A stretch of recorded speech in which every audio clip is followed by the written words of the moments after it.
Mu mwaka w'1997 mu Rwanda hatangiye gahunda y'uburezi budaheza Inclusive Education.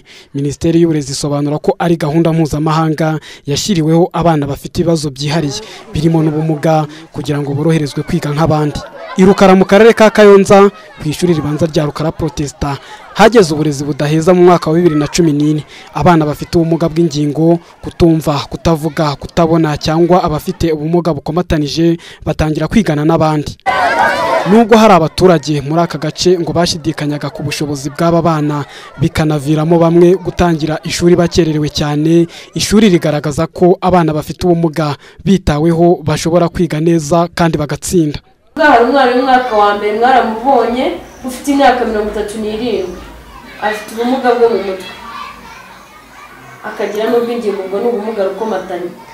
Nanjye ngavuga si uyu mwana azicara mu ishuri mu bana bangana kuri, ariko kubera ko ari uburezi budaheza akaba ari uburezi kuri bose, yaje mu ishuri ndamwigisha, ni umunyeshuri mwiza cyane nkunda. Dufite umwana ufite akagare hano ufite ubumuga bw'ingingo.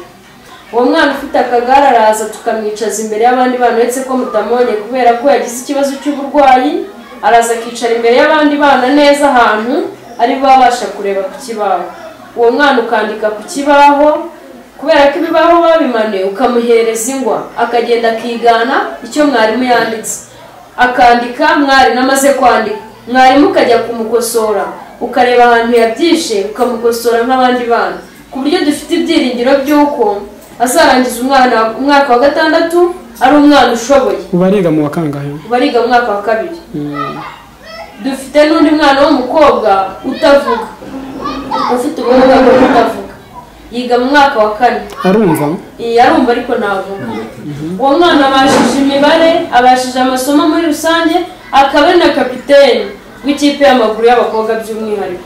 Aza ntabwo twabonaga ko hari ikintu ashoboye, twaravugaga si uyu mwana kubera ko natwe nta mahugurwa twe twakabonye ngo dusobanukirwe ni gute bafata bariya bana.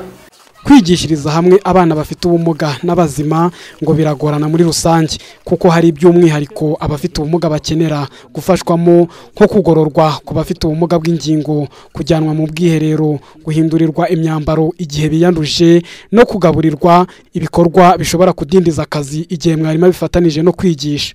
Ku ishuri rya Rukara ababyeyi b'abana bafite ubumuga bahisemo gusimburanwa kuhirirwa kugira ngo bafatikanye n'abarimu gukurikirana imyigire y'abana. Hariho abashaka kujya kwihagarika badashoboye tukabaterura, hari uhwera tukamwereka aho abaryamye, ajya kuza hano yabaga asa n'udafite ubwenge, adakora iki, arwana n'abandi, abashira inzara bakora iki, ariko bamaze kumenyera kandi ntiyabashaga no gushaka kuvuga, ariko kubera abandi bana ahura n'abandi bana bagakina n'iki batangiye kumenyera akamenya no kuvuga bike bike.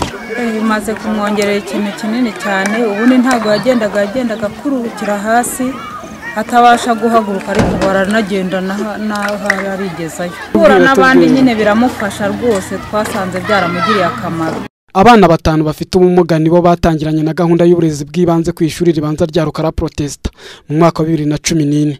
Muri 2015 bariyongereye baba 25, ubu ni 29. Ubumenyi buke mu kwita ku banyeshuri bafite ubumuga, kutagira insimburangingo, kutagira ibyumba abana bafite ubumuga bashyirwamo ngo bitabweho igihe bahuye n'ibibazo byihariye, no kuba hari amashuri n'ubwiherero byubatswe hadatekerejwe uko abanyeshuri bafite ubumuga babyifashisha, ni zimwe mu mbogamizi rusange zikibangamira gahunda y'uburezi budaheza Minisiteri y'uburezi ivuga ko zigishakirwa ibisubizo.